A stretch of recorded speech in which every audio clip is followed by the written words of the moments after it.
یہاں اس کو بے خود ہونا پڑے گا، یعنی اللہ کے مقابلے میں بے خود ہونا پڑے گا۔ یہاں فلسفہ خودی بتایا، فوراً اس کے ساتھ فلسفہ بے خودی بتایا۔ اگر خودی بتاتا ہے تو یہ تکبر کرے گا، غرور کرے گا، یہ تو ابلیس بن جائے گا۔ ایک مقام پر اس کو سبمٹ کرنا پڑتا ہے، وہ خالق، اس کے سامنے پھر جھکنا پڑے گا، یعنی جملہ مخلوقات پر حکومت کرے اور اس کو خاطر میں لائے، پاؤں کی ٹھوکر میں رکھے اس کو۔ جیسا مولانا نے کہا کہ یہ دنیا مجھے فریب نہیں دے سکتی،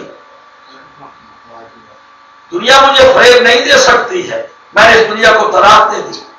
قوت شامی غضبی لاکھ تقاضے کریں، لیکن مولا علی نے نہ قوت شامی کو مارا ہے نہ قوت غضبی کو مارا ہے۔ جو بزدلی کا مظاہرہ ہوتا ہے، جیسے کہ کچھ حکماء نے یا کچھ صوفیاء نے یہ کہا کہ انسان منزل اوپر جانا چاہتا ہے لیکن یہ نہیں جانے دیتے، یہ قوت شامی اور غضبی، ان کو مارو، چلا کاٹ لو، کونے میں بیٹھ جاؤ، اللہ اللہ کرو، تسبیح پڑھو اور اس کو کمزور کرو۔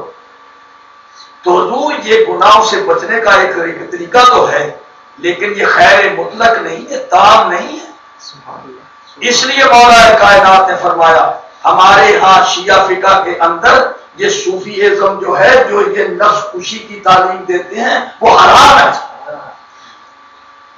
مولا کہتے ہیں کہ نہیں، اس گھوڑے پہ سوار ہو، جسم کو توانا رکھو، تندرست رکھو، وقت پر کھاؤ، مناسب غذا کھاؤ، بے اعتدالی مت کرو، بے اعتدالی سے بیماری آ جائے گی، بدہضمی ہو جائے گی، بیمار ہوگے، خدمت نہیں کر سکو گے۔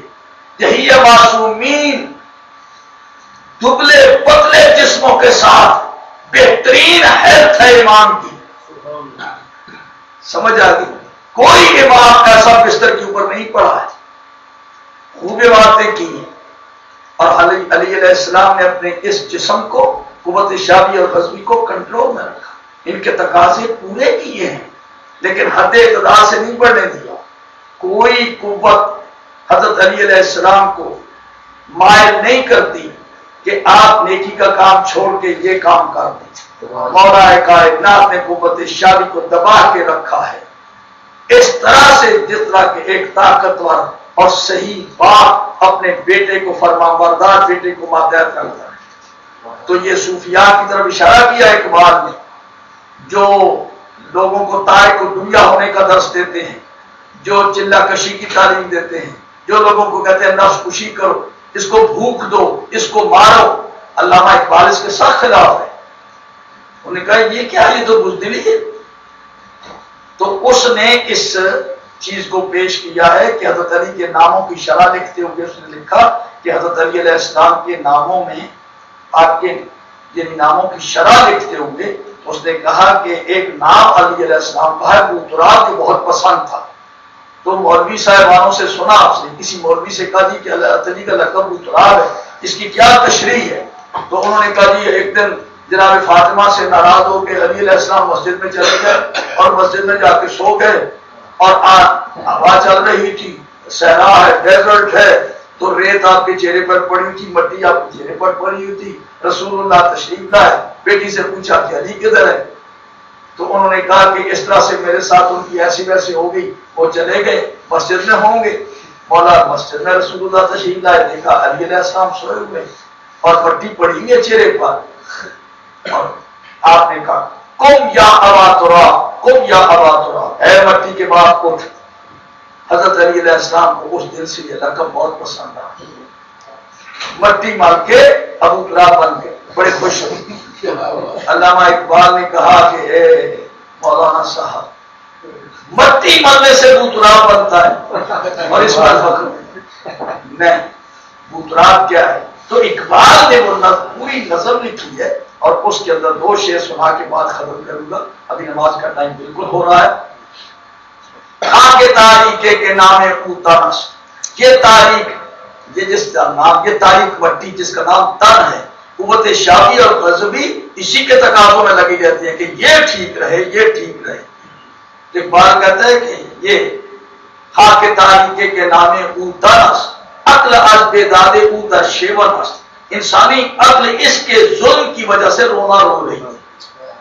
انسانی عقل یعنی جوہر انسانی چاہتا ہے کہ میں بلند ہو جاؤں، میری منزل ادھر ہے، لیکن یہ دونوں چیزیں اس کو زمین کے زمین بوس کر دیتی ہیں، زمین کے اوپر جناب اٹھنے نہیں دیتی ہے۔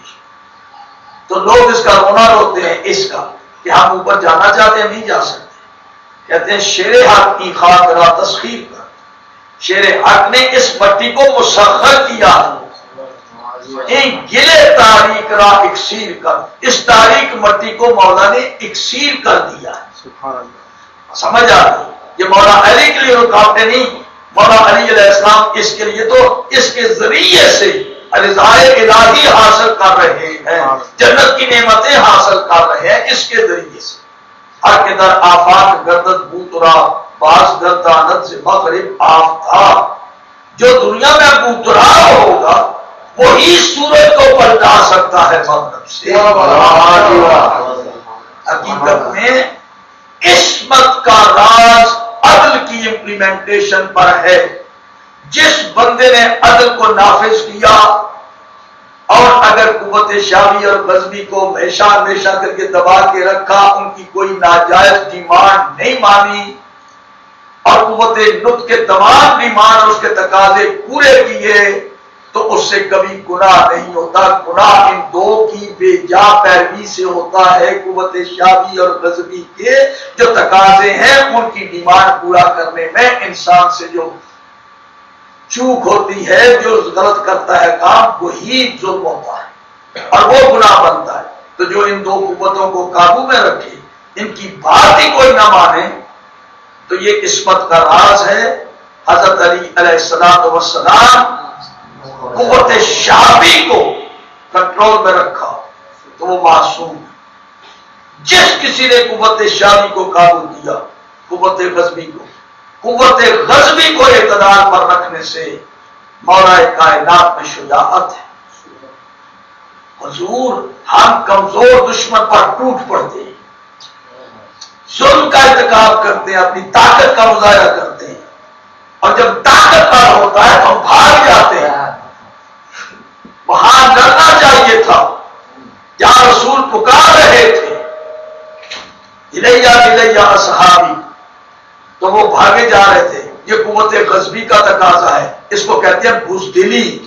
وہاں ڈٹ جانا چاہیے تھا، رسول کے حکم کے اوپر لبیک کہتے، رسول کے قدموں میں ڈٹ جاتے تو یہ شجاعت ہوتی، اس سے شہادت ملتی۔ لیکن جناب یہ قوت غزبی ان کو بھگائے جا رہی ہے، یہ رذیلت ہے، اور یہ کسی قوت کا ایک حد سے کم ہو جانا بھی عیب ہے، حد سے زیادہ ہو جانا بھی عیب ہے۔ عدل ہوتا ہے درمیانہ درجہ کہ جو اللہ کے تقاضے ہیں اس کے مطابق ہو۔ اگر حد سے زیادہ آپ آگے بڑھائیں گے قوت غزبی کو تو آپ ظلم کریں گے، دوسرے پہ ناجائز اس کو تکلیف دیں گے، کسی کا مال ہتھیا دیں گے، کسی کی عزت میں ہاتھ ڈال دیں گے، تو بہادری کے جوہر دکھائیں گے۔